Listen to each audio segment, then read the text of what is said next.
Hello everyone.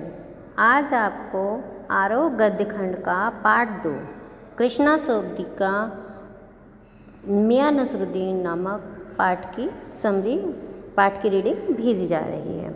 देखिए, सबसे पहले हम कृष्णा सोबती के बारे में पढ़ेंगे कि जो है कृष्णा सोबती का जन्म 1925 में हुआ था। हिंदी कथा साहित्य में कृष्णा सोबती की विशिष्ट पहचान है। वे मानती हैं कि कम लिखना विशिष्ट लिखना है। यही कारण है कि उनके संयमित लेखन और साफ सुथरी रचनात्मकता ने अपना एक नित नया पाठक वर्ग बनाया है। उनके कई उपन्यासों, लंबी कहानियों और संस्मरणों में हिंदी के साहित्यिक संसार में अपनी दीर्घजीवी उपस्थिति सुनिश्चित की है। उन्होंने हिंदी साहित्य को कई ऐसे यादगार चरित्र दिए हैं जिन्हें अमर कहा जा सकता है, जैसे मित्रों, साहनी, हशमत आदि। भारत पाकिस्तान पर जिन लेखकों ने हिंदी में कालजयी रचनाएं लिखी, उनमें कृष्णा सोबती का नाम पहली कतार में रखा जाएगा। बल्कि यह कहना उचित होगा कि यशपाल के झूठा सच, राही मासूम रजा के आधा गांव और भीष्म साहनी के तमस के साथ साथ कृष्णा सोबती की जिंदगी नामा इस प्रसंग में एक विशिष्ट उपलब्धि है। इनको जो सम्मान मिले हैं, प्रमुख सम्मान उनके इस प्रकार हैं। देखिए, साहित्य अकादमी पुरस्कार है, हिंदी अकादमी शिरोमणि सम्मान है, महत्तर सदस्यता है जो कि साहित्य अकादमी की तरफ से दिया जाता है, सहित अनेक पुरस्कार इन्हें मिले हैं। इनकी जो प्रमुख रचनाएं हैं, जिंदगी नामा, दिलो दानिश, का ए लड़की, समय सरगम उपन्यास, डार से बिछुड़ी, मित्रों, मरजानी, बादलों के घेरे, सूरजमुखी, अंधेरे के आदि कहानी संग्रह हैं। ये हम हशमत शब्दों के आलोक में शब्द चित्र और संस्मरण है। और ये जो है हमारा मियां नसरुद्दीन हम हशमत नामक संग्रह से लिया गया है। ये क्वेश्चन आपसे जब आपकी फाइल बनवाई जाती है तो ये कई बार चैप्टर पूछा जा सकता है आपसे कि मियां नसरुद्दीन नामक जो शब्द चित्र है ये कहाँ से लिया गया है। तो ये हम हशमत नामक संग्रह से लिया गया है। इसमें देखिए खास चीज़ देखिए, इसमें खानदानी नानबाई मियां नसरुद्दीन के व्यक्तित्व, रुचियों और स्वभाव का शब्द चित्र खींचा गया है कि मियां नसरुद्दीन अपने मसीहाई अंदाज से रोटियां पकाने की कला और उसमें अपने खानदानी महारत को बताते हैं। वे ऐसे इंसान का भी प्रतिनिधित्व करते हैं जो अपने पेशे को कला का दर्जा देते हैं और करके सीखने को असली हुनर मानते हैं। अब देखिए इनका चैप्टर यहाँ पे आपको शॉर्ट में बता दिया कि क्या क्या चीज़ें जो है क्या मानते हैं क्या है। अब ये देखिए मियां नसरुद्दीन, आप सभी अपनी बुक खोल लीजिए। मेरे बुक में पेज नंबर 24 यानी कि 24 है। अब देखिए स्टार्ट करते हैं। आधुनिक हिंदी में नई पीढ़ी की सुविख्यात कथा लेखिका कृष्णा सोबती के हम हशमत गद्य संग्रह से संकलित मियां नसरुद्दीन का एक बड़ा सजीव और मनोरंजक रेखा चित्र है। अब इसमें देखिए क्वेश्चन बनता है कि किसका, मियां नसरुद्दीन के लेखिका कौन है, ये लेखक कौन है। तो आप उसमें लेखक आएगा तो भी आपको लेखिका ही बताना है, कृष्णा सोबती। कहाँ से लिया गया है, हम हशमत। क्या है ये हम हशमत? गद्य संग्रह है। और इसमें किसका वर्णन है, मियां नसरुद्दीन का सजीव और मनोरंजक रेखा चित्र है। इसमें लेखिका ने अपनी पुरानी पीढ़ी के बूढ़े नानबाई मियां नसरुद्दीन की स्वभावगत खूबियों को बड़ी रोचकता से और साफ साफ उभारा है कि जो उनकी खूबियाँ थी उनको किस तरीके से उन्हें उभारा है। साहबों, उस दिन अपन मटिया महल की तरफ से न गुजर जाते तो राजनीति, साहित्य और कला के हजारों हजार मसीहों के धूम धड़के में नानबाइयों के मसीहा मियां नसरुद्दीन को कैसे पहचानते और कैसे लुफ्त उठाते उनके मसीही अंदाज का। हुआ यह कि हम एक दोपहरी जामा मस्जिद के आड़े पड़े मटिया महल के गढ़ैया मोहल्ले की ओर निकल गए। एक निहायत मामूली अंधेरी सी दुकान पर पटापट आटे का ढेर सनते देख ठिठके, मतलब रुक गए। सोचा सवैयों की तैयारी होगी, पर पूछने पर मालूम हुआ खानदानी नानबाई मियां नसरुद्दीन की दुकान पर खड़े हैं। मियां नसरुद्दीन हैं 56 किस्म की रोटियां बनाने के लिए। किस लिए मशहूर हैं? 56 प्रकार की रोटियां बनाने के लिए जो है मियां नसरुद्दीन मशहूर थे। हमने जो अंदर झाँका तो पाया मियां चारपाई पर बैठे बीड़ी का मज़ा ले रहे थे। मौसमों की मार से पका चेहरा, आँखों में काइयाँ, भोलापन और पेशानी पर मंजे हुए कारीगर के तेवर। अब देखो किस तरीके से क्वेश्चन बनता है यहाँ पर कि मियाँ नसरुद्दीन को कैसे देखा, जब अंदर झांका तो कैसे देखा लेखिका ने।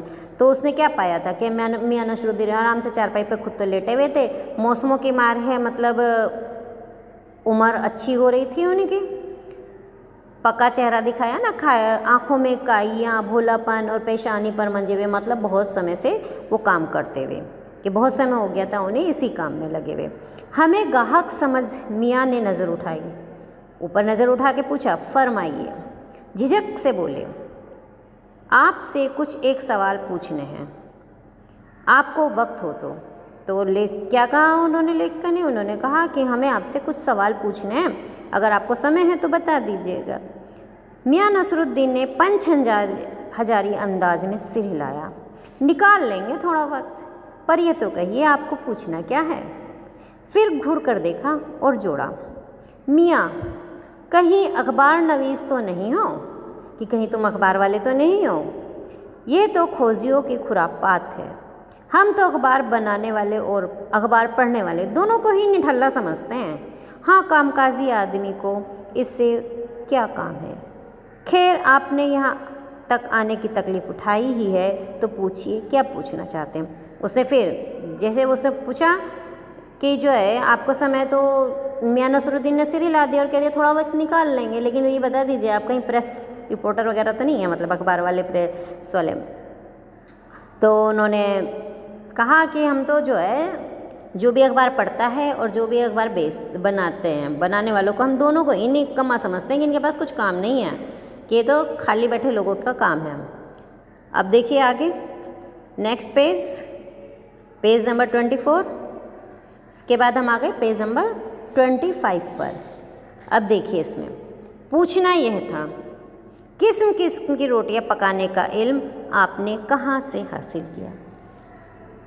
कि उन्होंने पूछा कि कहाँ से हासिल किया। मियाँ नसरुद्दीन ने आँखों के कंचे हम पर फेर दिए, फिर तरेर कर बोले, क्या मतलब?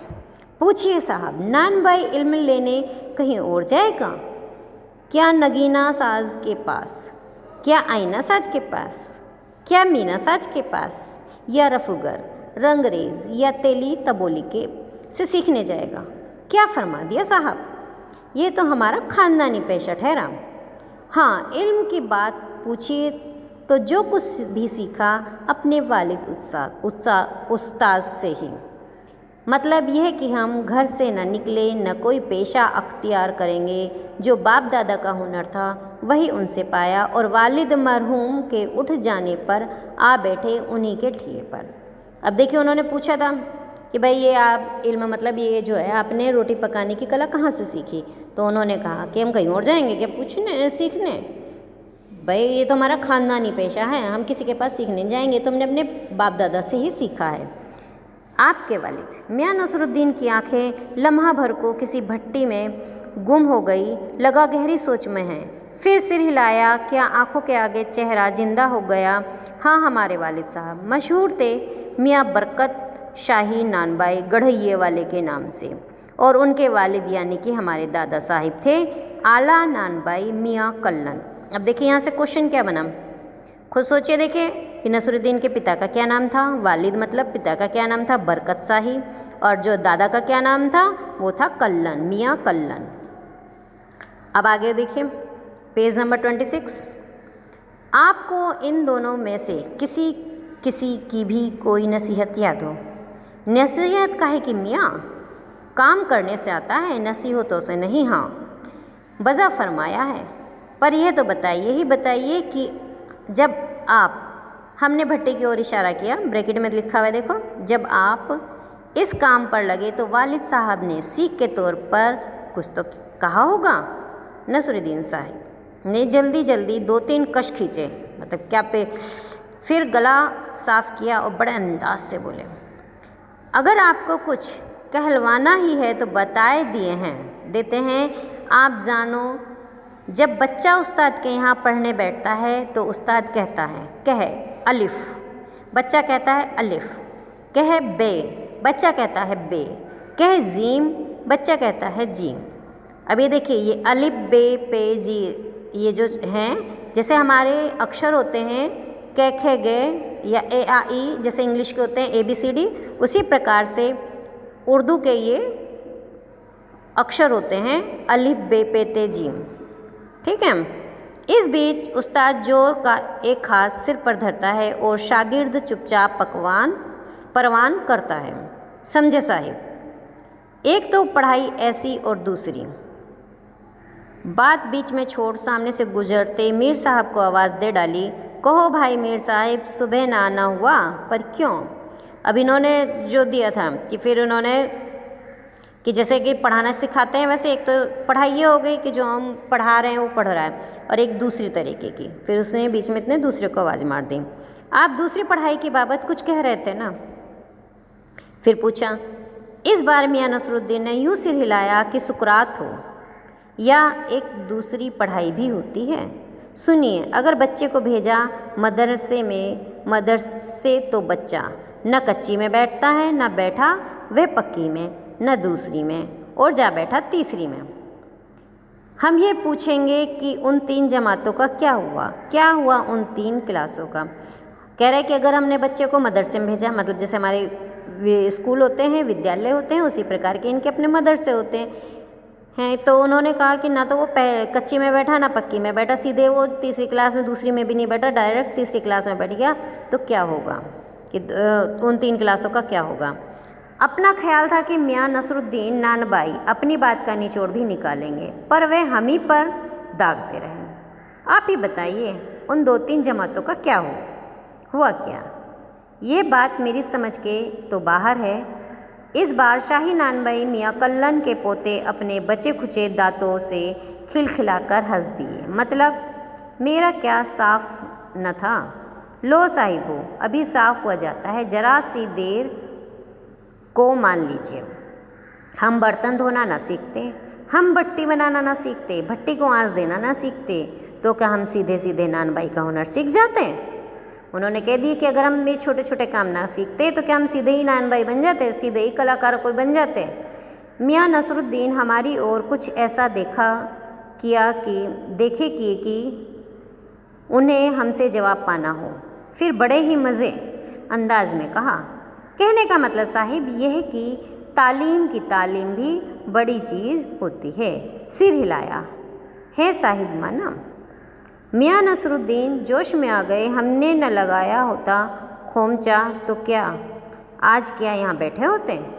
मियाँ को खोमचे वाले दिनों में भटकते देख हमने बात का रुख मोड़ा। आपने खानदानी नानबाई होने का जिक्र किया, क्या यहाँ और भी नानबाई हैं? मियाँ ने घूरा, बहुतेरे, पर खानदानी नहीं। सुनिए, दिमाग में चक्कर काट गई है एक बात। हमारे बुज़ुर्गों से बादशाह सलामत ने यूँ कहा, मियाँ नानबाई कोई नई चीज़ खिला सकते हैं, हुक्म कीजिए जहाँ पना। बादशाह सलामत ने फरमाया, कोई ऐसी चीज़ बनाओ जो ना आग में पके ना पानी से बने। ऐसी उनसे बनी ऐसी चीज़, क्या उनसे बनी ऐसी चीज़? क्यों ना बनती साहिब, बनी। और बादशाह सलामत ने खूब खाई और खूब सराही। लगा हमारा आना कुछ रंग लाया चाहता है। बेसब्री से पूछा, वह पकवान क्या था? कोई ख़ास चीज़ होगी? मियाँ कुछ देर सोच में खोए रहे। सोचा, पकवान पर रोशनी डालने को है कि नसरुद्दीन साहिब बड़ी रुखाई से बोले, ये हम ना बताएंगे, बस आप इतना समझ लीजिए कि एक कहावत है न कि खानदानी नानबाई कुएं में भी रोटी पका सकता है। कहावत जब भी गढ़ी गई होगी हमारे बुज़ुर्गों के कर्तव्य पर ही पूरी उतरती है। मज़ा लेने के लिए टोका, कहावत यह सच्ची भी है कि? मियाँ ने तरेरा, और क्या झूठी है? आप ही बताइए, रोटी पकाने में झूठ का क्या काम? झूठ से रोटी पकेगी क्या? पकती देखी है कभी? रोटी जनाब पकती है आँच से, समझे? सिर हिलाना पड़ा। ठीक फरमाते हैं। इस बीच मियाँ ने किसी और को पुकार लिया, मियाँ रहमत इस वक्त किधर को? अरे वह लोंडिया ना आई रुमाली लेने, शाम को मंगवा लीजो। मियाँ एक बात और आपको बताने की जहमत उठानी पड़ेगी। मियाँ ने एक और बीड़ी सुलगा ली थी और कुछ फुर्ती पा गए थे। पूछिए, अरे बात ही तो पूछिएगा, जान तो न ले लेवेंगे? उसमें भी अब क्या देर, 70 के हो चुके, फिर ऐसे अपने से ही कहते हो। वालिद मरहूम तो कूच गए 80 पर, क्या मालूम हमें इतनी मोहलत मिले न मिले। अब ये देखिए, जब उन्होंने सवाल जो है बादशाह के लेकर पूछा तो किस तरीके से वो बात को टाल जाते थे, किसी न किसी तरीके से बात को टाल जाते थे। कि किस तरीके से रोटी के बारे में पूछा कि कौन सी रोटी थी, क्या मतलब क्या पकवान ऐसा बनाया था जो कि ना तो पानी से में बना था ना वैसे बना था रोटी। अब इस मजमून पर हमसे कुछ कहते ना बनाया तो कहा, अभी यही जानना था कि आपके बुज़ुर्गों ने शाही बावर्ची खाने में तो काम किया ही होगा। उन्होंने फिर दूसरा क्वेश्चन पूछ लिया। मियाँ ने बेरुखी से टोका, वह बात तो पहले हो चुका है ना। कि मतलब वो तो पहली बात हो चुकी है, हो तो चुकी साहिब, पर जानना यह था कि दिल्ली के किस बादशाह के यहाँ आपके बुज़ुर्ग काम किया करते थे। अजी साहिब, क्यों बाल की खाल निकालने पर तुले हैं? कह दिया ना कि बादशाह के यहाँ काम करते थे, सो क्या काफ़ी नहीं? हम खिसियानी हंसी हंसे, है तो काफ़ी, पर जरा नाम लेते तो उसे वक्त से मिला लेते। वक्त से मिला लेते? खूब, पर किसे मिलाते जनाब आप वक्त से? मियाँ हंसे जैसे हमारी खिल्ली उड़ाते हो। अब देखिए, बादशाह का नाम पूछने पर वो जो है मियाँ नसरुद्दीन बात को थोड़ा सा टाल जाते हैं और आगे को बढ़ा देते हैं। अभी देखिए, हम आ गए हैं आखिरी पेज पर, पेज नंबर 29। बादशाह से वक्त को किसी से मिलाया है आज तक? खैर पूछिए, किसका नाम जानना चाहते हैं? दिल्ली के बादशाह का ही ना। आप उनका नाम कौन नहीं जानता? जहाँ पना बादशाह सलामत ही न। कौन से? बहादुर शाह जफर की। मियाँ ने खींच कर कहा, फिर अलट पलट के वही बात, लिख लीजिए बस यही नाम। आपको कौन बादशाह के नाम चिट्ठी रुक्का भेजना है कि डाक खाने के लिए सही नाम पता ही जरूरी है? हमारे बिटर बिटर अपनी तरफ देखते पाया तो सिर हिलाकर कारीगर से बोले, अरे ओ बब्बन मियाँ, भट्टी सुलगा दो तो काम से निमटे। ये बब्बन मियाँ कौन है साहिब? अब देखिए, बादशाह का नाम लिया तो फिर वो कह दिया कौन सा जो है खाली ये लिख लीजिए, जापाना बादशाह, किसी का भी नाम लिख लीजिए, क्या आपको कोई चिट्ठी वगैरह कोई भेजनी है? मियाँ ने रुखाई से ऐसे फाँक ही काट दी हो अपने कारीगर, और कौन होंगे? उन्होंने सीधे क्या कहा? रुखाई से दी, अपने कारीगर और कौन होंगे? मन में आया पूछ ले आपके बेटे बेटियां हैं, पर मियाँ नसरुद्दीन के चेहरे पर किसी दबे हुए अंधड़ के आसार देख ये मजमून न छेड़ने का फैसला किया। इतना ही कहा, ये कारीगर लोग आपकी शागिर्दी करते हैं? खाली शागिर्दी ही नहीं साहिब, गिन के मजूरी देता हूँ। 2 रुपये मन आटे की मजूरी, 4 रुपये मन मैदे की मजूरी। ज़्यादातर भट्टी पर कौन सी रोटियाँ पका करती हैं? फिर उन्होंने क्वेश्चन पूछ लिया। मियाँ को अब इस मजमून में कोई दिलचस्पी बाकी ना रही थी, फिर भी हमसे छुटकारा पाने को बोले। अब देखिए, उन्होंने जो पूछा कि कौन है तो उन्होंने कह दिया कारीगर हैं, कि जो है हम इन्हें पैसा देते हैं। कि कितना पैसा देते हैं? 2 रुपये आटे की मजूरी देते हैं और 4 रुपये मैदे की मजूरी। अब फिर उन्होंने पूछा कौन कौन सी रोटियां पका लेते हैं। देखिए, क्वेश्चन जो है इम्पोर्टेंट है ये वाला, कि कौन कौन सी रोटियां पका लेते थे। बाकर खानी, शीर माल, ताफ्तान, बेसनी, खमीरी, रुमाली, गाव, दीदा, गाजेबान, तुनकी। देखिए, सब रोटियों के नाम हैं। फिर तेवर चढ़ा, हमें घूर कर कहा, तुनकी पापड़ से ज़्यादा महीन होती है। और उन्होंने तुनकी रोटी के बारे में बताया कि तुनकी पापड़ से भी ज़्यादा महीन रोटी होती है, और महीन, हाँ, किसी दिन खिलाएंगे आपको। तो उन्होंने क्वेश्चन यहाँ पे आता है कि तुनकी रोटी कैसी होती है, कि पापड़ से भी ज़्यादा महीन होती है। एकाएक मियाँ की आंखों के आगे कुछ कौंध गया, एक लंबी सांस भरी और फिर किसी गुमशुदा याद को ताज़ा करने को कहा। उतर गए वे ज़माने जो गए, वे कद्रदान जो पकाने खाने के कद्र करना जानते थे। मियाँ अब क्या रखा है, निकाली तंदूर से निगली और हज़म। अब देखिए, चैप्टर आपको पढ़ा दिया गया है। आप लोग इस चैप्टर में से जो है लेखिका का जीवन परिचय शॉर्ट में लिखेंगे और जो है पाठ की समरी अपने आप लिखेंगे। इसमें व्याख्या भी दी गई है, व्याख्या में से आप अपनी पाठ की समरी लिख सकते हैं। आशा है आपने पहला भी चैप्टर पूरा कर लिया होगा। आज ये दूसरा चैप्टर आपका पूरा होता है। Thank you.